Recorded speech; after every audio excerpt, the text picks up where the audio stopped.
Lecture du livre des Actes des Apôtres. Quand arriva le jour de la Pentecôte, au terme des 50 jours après Pâques, ils se trouvaient réunis tous ensemble. Soudain, un bruit survint du ciel, comme un violent coup de vent. La maison où ils étaient assis en fut remplie tout entière. Alors leur apparurent des langues qu'on aurait dites de feu, qui se partageaient, et il s'en posa une sur chacun d'eux. Tous furent remplis d'Esprit Saint. Ils se mirent à parler en d'autres langues, et chacun s'exprimait selon le don de l'Esprit. Or, il y avait, résidant à Jérusalem, des Juifs religieux venant de toutes les nations sous le ciel. Lorsque ceux-ci entendirent la voix qui retentissait, ils se rassemblèrent en foule. Ils étaient en pleine confusion, parce que chacun d'eux entendait dans son propre dialecte ceux qui parlaient. Dans la stupéfaction et l'émerveillement, ils disaient « Ces gens qui parlent, ne sont-ils pas tous Galiléens ? Comment se fait-il que chacun de nous les entende dans son propre dialecte, sa langue maternelle ? Parthes, Mèdes et Élamites, habitants de la Mésopotamie, de la Judée et de la Cappadoce, de la province du Pont et de celle d'Asie, de la Phrygie et de la Pamphylie, de l'Égypte et des contrées de Libye proches de Cyrène, Romains de passage, Juifs de naissance et convertis, Crétois et Arabes, tous nous les entendons parler dans nos langues des merveilles de Dieu. Première chose à retenir de ce texte, Jérusalem est la ville du don de l'Esprit.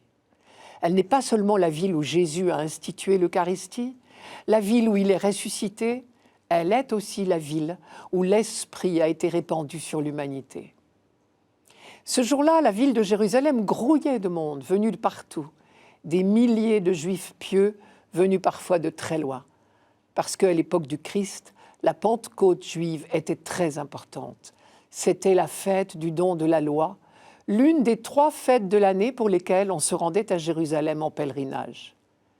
L'énumération de toutes les nationalités réunies à Jérusalem pour cette occasion en est la preuve. Pour bien nous faire comprendre ce qui se passe, Luc nous le raconte ici dans des termes qu'il a, de toute évidence, choisis très soigneusement pour évoquer au moins 3 textes de l'Ancien Testament.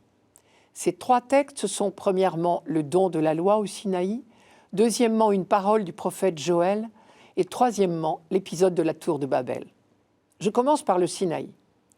Les langues de feu de la Pentecôte, le bruit pareil à celui d'un violent coup de vent, suggèrent que nous sommes ici dans la ligne de ce qui s'était passé au Sinaï quand Dieu avait donné les tables de la loi à Moïse. On trouve cela au livre de l'Exode. Je cite « Le 3e jour, quand vint le matin, il y eut des voix, des éclairs, une nuée posant sur la montagne et la voix d'un corps très puissant. Dans le camp, tout le peuple trembla. Moïse fit sortir le peuple à la rencontre de Dieu hors du camp, et ils se tinrent tout en bas de la montagne. La montagne du Sinaï n'était que fumée, parce que le Seigneur y était descendu dans le feu. Sa fumée monta comme le feu d'une fournaise, et toute la montagne trembla violemment. Moïse parlait, et Dieu lui répondait par la voix du tonnerre. En s'inscrivant dans la ligne de l'événement du Sinaï, saint Luc veut nous faire comprendre que cette Pentecôte, cette année-là, est beaucoup plus qu'un pèlerinage traditionnel. C'est un nouveau Sinaï. Comme Dieu avait donné sa loi à son peuple pour lui enseigner à vivre dans l'alliance, désormais Dieu donne son propre esprit à son peuple. Désormais, la loi de Dieu, qui est le seul moyen de vivre vraiment libre et heureux, il ne faut pas l'oublier, désormais cette loi de Dieu est écrite non plus sur des tables de pierre, mais sur des tables de chair, sur le cœur de l'homme, pour reprendre une image d'Ézéchiel. Deuxièmement, Luc a très certainement voulu évoquer une parole du prophète Joël. Je la cite, « Je répandrai mon esprit sur toute chair, dit Dieu. » Toute chair, c'est-à-dire tout être humain. Aux yeux de Luc, ces Juifs fervents, issus de toutes les nations qui sont sous le ciel, comme il les appelle, symbolisent l'humanité entière, pour laquelle s'accomplit enfin la prophétie de Joël. Cela veut dire que le fameux jour de Dieu tant attendu est arrivé. Troisièmement, l'épisode de Babel. Vous vous souvenez de l'histoire de Babel. En la simplifiant beaucoup, on peut la raconter comme une pièce en 2 actes. Acte 1, tous les hommes parlaient la même langue, ils avaient le même langage et les mêmes mots. Ils décident d'entreprendre une grande œuvre qui mobilisera toutes leurs énergies, la construction d'une tour immense. Acte 2, Dieu intervient pour mettre le holà, il les disperse à la surface de la terre et brouille leur langue. Désormais, les hommes ne se comprendront plus. Nous nous demandons souvent ce qu'il faut en conclure.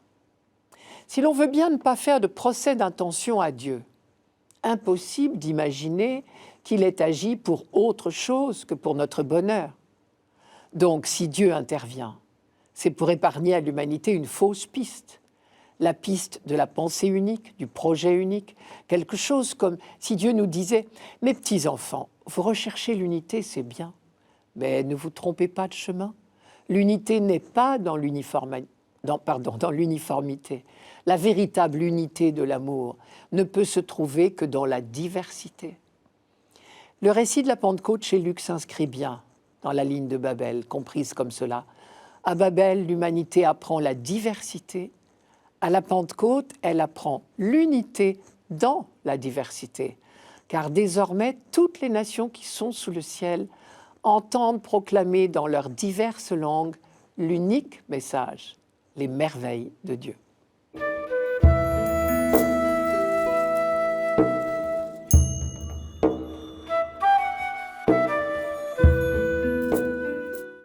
Psaume 103. Bénis le Seigneur, ô mon âme. Seigneur mon Dieu, tu es si grand. Quelle profusion dans tes œuvres, Seigneur. La terre s'emplit de tes biens. Tu reprends leur souffle, ils expirent et retournent à leur poussière. Tu envoies ton souffle, ils sont créés. Tu renouvelles la face de la terre. Gloire au Seigneur à tout jamais. Que Dieu se réjouisse en ses œuvres. Que mon poème lui soit agréable. Moi, je me réjouis dans le Seigneur. Il faudrait pouvoir lire ce psaume en entier. 36 versets de louanges pures, d'émerveillement devant les œuvres de Dieu. Et encore, j'ai dit des versets, parce que c'est le mot habituel pour les psaumes, mais j'aurais dû dire 36 vers, car il s'agit en réalité d'un poème superbe. On n'est pas surpris qu'il nous soit proposé pour la fête de la Pentecôte, puisque Luc, dans le livre des Actes, nous raconte que le matin de la Pentecôte, les apôtres, remplis de l'Esprit Saint, se sont mis à proclamer dans toutes les langues les merveilles de Dieu. Vous me direz peut-être, pour s'émerveiller devant la création, il n'y a pas besoin d'avoir la foi. C'est vrai. Et on trouve certainement dans toutes les civilisations des poèmes magnifiques sur les beautés de la nature. En particulier, on a retrouvé en Égypte, sur le tombeau d'un pharaon, un poème écrit par le célèbre pharaon Akhenaton, Aménophis IV. Il s'agit d'une hymne au dieu soleil. Aménophis IV, je vous le rappelle, a vécu vers 1350 avant Jésus-Christ, à une époque où les Hébreux étaient probablement en Égypte. Ils ont peut-être connu ce poème. Entre le poème du pharaon et le psaume 103, il y a des similitudes de style et de vocabulaire, c'est évident. Le langage de l'émerveillement est le même sous toutes les latitudes. Mais ce qui est très intéressant, ce sont les différences. Elles sont la trace de la révélation qui a été faite au peuple de l'Alliance. La première différence, et elle est essentielle pour la foi d'Israël, Dieu seul est Dieu. Il n'y a pas d'autre Dieu que lui, et donc le soleil n'est pas un Dieu. Par exemple, dans le récit de la création dans la Genèse, la Bible prend grand soin de remettre le soleil et la lune à leur place, si j'ose dire. Ils ne sont pas des dieux, ils sont uniquement des luminaires, c'est tout. Ils sont des créatures, eux aussi. Un des versets de ce texte le dit clairement. « Toi, Dieu, tu fis la lune qui marque les temps et le soleil qui connaît l'heure de son coucher. » Et plusieurs versets de la Genèse présentent bien Dieu comme le seul maître de la création. Dans ce psaume, le poète emploie pour lui tout un vocabulaire royal. Dieu est présenté comme un roi magnifique, majestueux et victorieux. Par exemple, le mot « grand », que nous avons entendu dans le psaume, est un mot employé, c'est un mot du vocabulaire de cour. Il est employé pour dire la victoire du roi à la guerre. Manière bien humaine, évidemment, pour dire la maîtrise de Dieu sur tous les éléments du ciel, de la terre et de la mer. Deuxième particularité de la Bible, la création n'est que bonne. On a là un écho encore de ce fameux poème de la Genèse qui répète inlassablement comme un refrain « Et Dieu vit que cela était bon ». Pour autant, le mal n'est pas ignoré. La fin du psaume l'évoque clairement et souhaite sa disparition. Mais les hommes de l'Ancien Testament avaient compris que le mal n'est pas l'œuvre de Dieu, puisque la création tout entière est bonne. Et ils savent qu'un jour, Dieu fera disparaître tout mal de la terre. Le roi victorieux des éléments vaincra finalement tout ce qui entrave le bonheur de l'homme. Troisième particularité de la foi d'Israël, la création n'est pas un acte du passé. Comme si Dieu avait lancé la terre et les humains dans l'espace une fois pour toutes. Elle est une relation persistante entre le Créateur et ses créatures. Quand nous disons dans le credo « Je crois en Dieu Tout-Puissant, Créateur du ciel et de la terre », nous n'affirmons pas seulement notre foi en un acte initial de Dieu, mais nous nous reconnaissons en relation de dépendance à son égard. Et le psaume ici le dit très bien, cette permanence de l'action de Dieu. Je cite « Tous comptent sur toi. Tu caches ton visage, ils s'épouvantent. Tu reprends leur souffle, ils expirent et retournent à leur poussière. Tu envoies ton souffle, ils sont créés. Tu renouvelles la face de la terre. » Autre particularité encore de la foi d'Israël, autre marque de la révélation faite à ce peuple, au sommet de la création, il y a l'homme, créé pour être le roi de la création et rempli du souffle même de Dieu. Il fallait bien une révélation pour que l'humanité ose penser une chose pareille. Et c'est bien ce que nous célébrons à la Pentecôte. Cet esprit de Dieu qui est en nous vibre en sa présence. Il entre en résonance avec lui. Et c'est pour cela que le psalmiste peut dire que Dieu se réjouisse en ses œuvres. Moi, je me réjouis dans le Seigneur. Enfin, et c'est très important, on sait bien qu'en Israël, toute réflexion sur la création s'inscrit dans la perspective de l'alliance. Israël a d'abord expérimenté l'œuvre de libération de Dieu et seulement ensuite a médité la création à la lumière de cette expérience. Dans ce psaume précis, on en a des traces. D'abord, le nom de Dieu employé ici est le fameux nom en 4 lettres, YHVH, que nous traduisons Seigneur en majuscule, qui est la révélation précisément du Dieu de l'Alliance. Ensuite, vous avez entendu tout à l'heure l'expression « Seigneur, mon Dieu, tu es si grand ». L'expression « mon Dieu » avec le possessif est toujours un rappel de l'Alliance, puisque le projet de Dieu dans cette alliance était précisément dit dans la formule « Vous serez mon peuple et je serai votre Dieu ». Cette promesse-là, c'est dans le don de l'Esprit à toute chair, comme dit le prophète Joël, qu'elle s'accomplit. Désormais, tout homme est invité à recevoir le don de l'Esprit pour devenir vraiment fils de Dieu.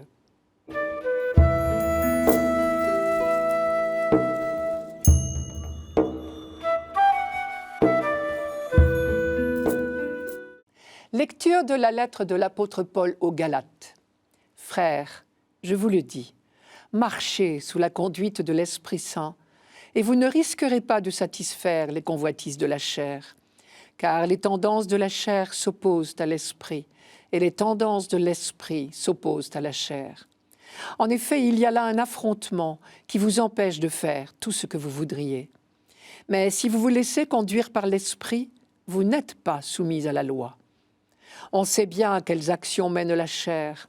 Inconduite, impureté, débauche, idolâtrie, sorcellerie, haine, rivalité, jalousie, emportement, intrigue, division, sectarisme, envie, beuverie, orgie et autres choses du même genre. Je vous préviens, comme je l'ai déjà fait, ceux qui commettent de telles actions ne recevront pas en héritage le royaume de Dieu. mais voici le fruit de l'esprit. Amour, joie, paix, patience, bonté, bienveillance, fidélité, douceur et maîtrise de soi. En ces domaines, la loi n'intervient pas. Ceux qui sont au Christ Jésus ont crucifié en eux la chair avec ses passions et ses convoitises. Puisque l'Esprit nous fait vivre, marchons sous la conduite de l'Esprit. Cet affrontement que Paul décrit ici entre les tendances de la chair et les tendances de l'Esprit est le lot de chacun de nous, depuis que le monde est monde. Le livre de la Genèse le dit d'une manière très imagée dans l'épisode de Caïn et Abel. Abel était berger, Caïn cultivateur. Au printemps, selon la coutume, chacun des deux fit une offrande. La règle était que le berger offre le premier-né de son troupeau, ce qu'Abel a fait, et le cultivateur les premières gerbes de sa récolte. Pour Caïn, le texte suggère qu'il a peut-être fait son offrande de mauvais gré, puisqu'il est dit Caïn apporta au Seigneur une offrande de fruits de la terre, et non les premières gerbes. En tout cas, la suite est claire. Caïn, peut-être parce qu'il n'a pas la conscience très tranquille, se rend compte, ou croit deviner, que son offrande n'est pas aussi bien vue que celle de son frère. Je cite le texte, « Le Seigneur tourna le regard vers Abel et son offrande, mais il détourna son regard de Caïn et de son offrande. » Caïn en fut très irrité, et son visage fut abattu. Le Seigneur dit à Caïn, « Pourquoi t'irrites-tu? Et pourquoi ton visage est-il abattu? Si tu agis bien, ne le relèveras-tu pas? Si tu n'agis pas bien, le péché tapis à ta porte est avide de toi, mais toi domine-le. » Le mot tapis ici est très intéressant. Il se dit d'un animal prêt à bondir.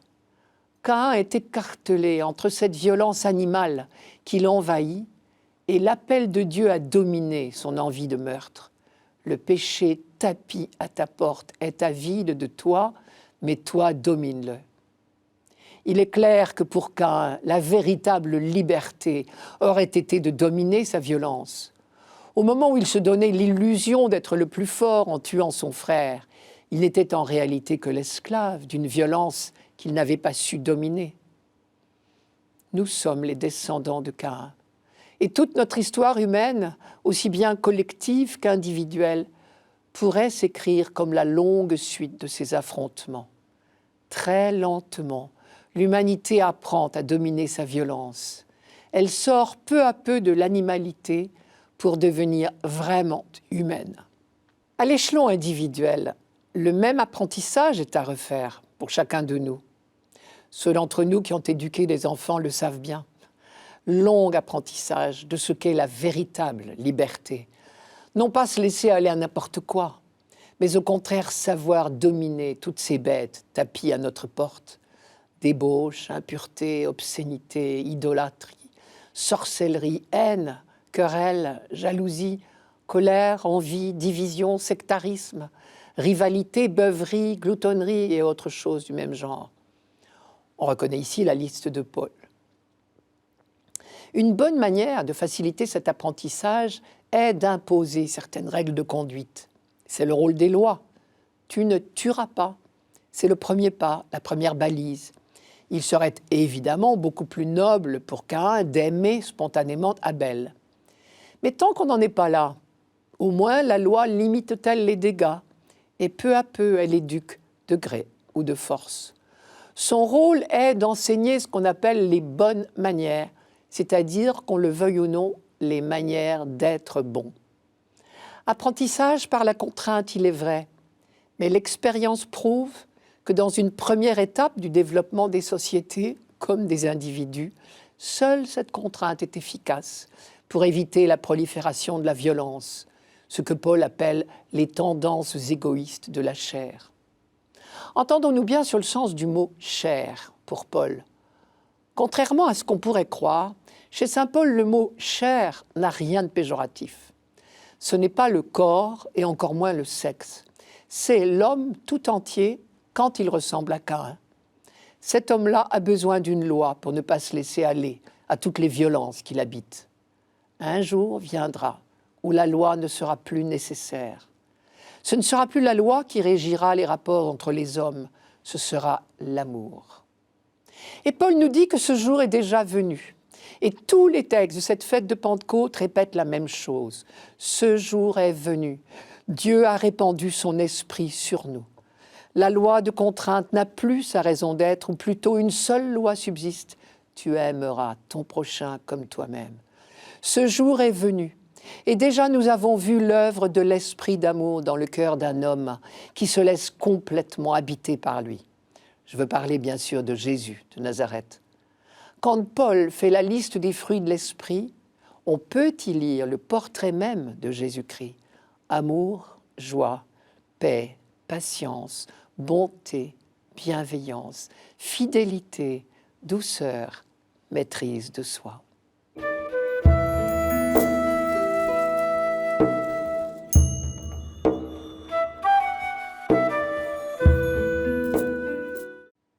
Évangile de Jésus-Christ selon saint Jean.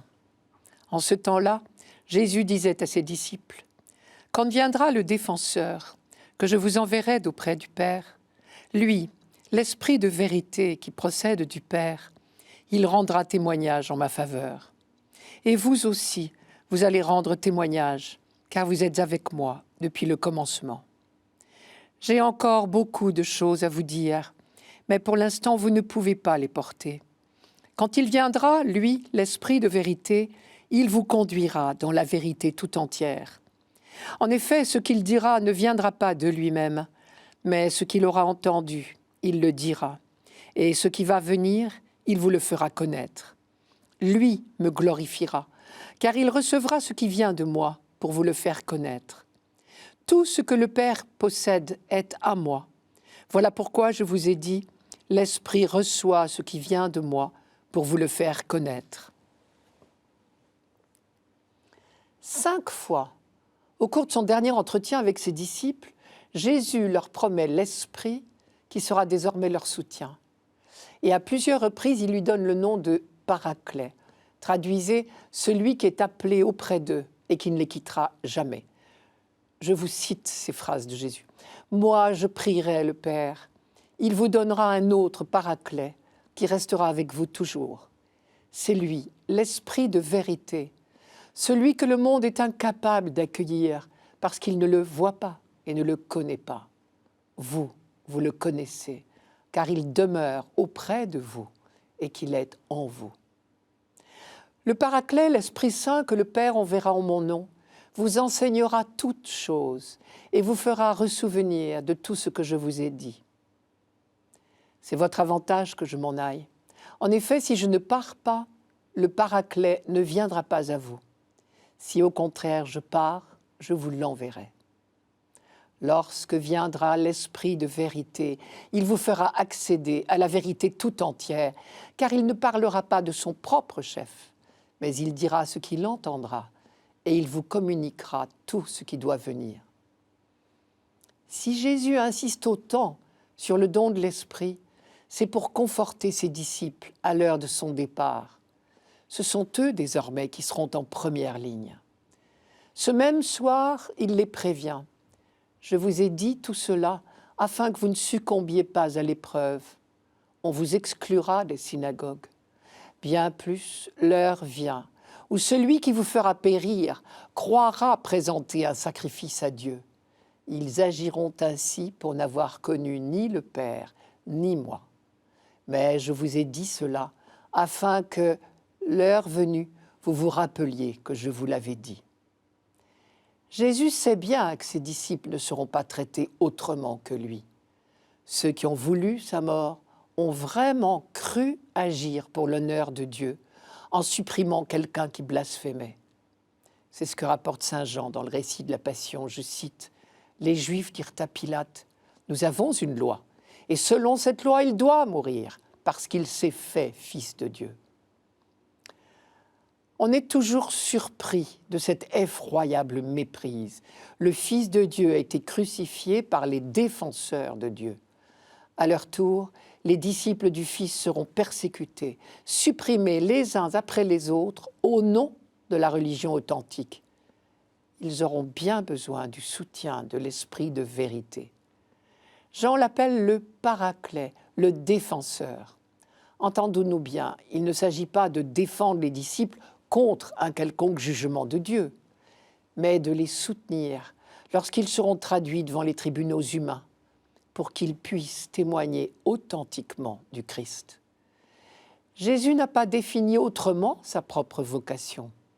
Au cours de la Passion, il a dit à Pilate « Je suis né et je suis venu dans le monde pour rendre témoignage à la vérité. » À leur tour, les disciples n'ont pas d'autre raison d'être que de rendre témoignage au Christ pour que le monde connaisse enfin la vérité du Père. L'alliance définitive entre Dieu et l'humanité ne pourra s'instaurer que quand l'humanité connaîtra, au sens de reconnaîtra, enfin son Dieu. L'effroyable méprise dont je parlais tout à l'heure, la méconnaissance de l'humanité à l'égard de Dieu, est le problème qui parcourt toute la Bible. Depuis le soupçon d'Adam au jardin de la Genèse, Adam qui imagine Dieu jaloux de lui, depuis le soupçon du peuple assoiffé dans le désert du Sinaï, qui ose reprocher à Dieu de l'avoir fait sortir d'Égypte, jusqu'à ceux qui ont crucifié le Fils de Dieu lui-même, simplement parce qu'il ne répondait pas à leur schéma, c'est toujours la même méconnaissance. En vain, les prophètes ont alerté le peuple. Je cite, « Écoutez, cieux, terre, prête l'oreille, c'est le Seigneur qui parle. J'ai fait grandir des fils, je les ai élevés, mais eux, ils se sont révoltés contre moi. Un bœuf connaît son propriétaire et un âne la mangeoire chez son maître. Eh bien, Israël ne connaît pas, mon peuple ne comprend pas. » C'est Isaïe au chapitre 1. Mais Dieu ne s'est pas lassé. Il sait bien que l'humanité ne peut pas le découvrir toute seule, puisqu'il est le tout autre. Il interviendra. Écoutons Jérémie. « Je leur donnerai une intelligence qui leur permettra de me connaître. Oui, moi, je suis le Seigneur, et ils deviendront un peuple pour moi, et moi, je deviendrai Dieu pour eux. Ils reviendront à moi du fond d'eux-mêmes. » Voilà qui devrait éclairer tous nos efforts pour connaître Dieu. Parce qu'il est le tout autre, nous ne pouvons pas l'atteindre par nos seuls efforts. C'est lui qui vient se révéler à nous. C'est pour cela qu'il nous fait le don de son esprit. Selon la très belle formule de la prière eucharistique, l'esprit est le premier don fait aux croyants, pour que, par leur témoignage, le monde parvienne à la connaissance de la vérité de Dieu.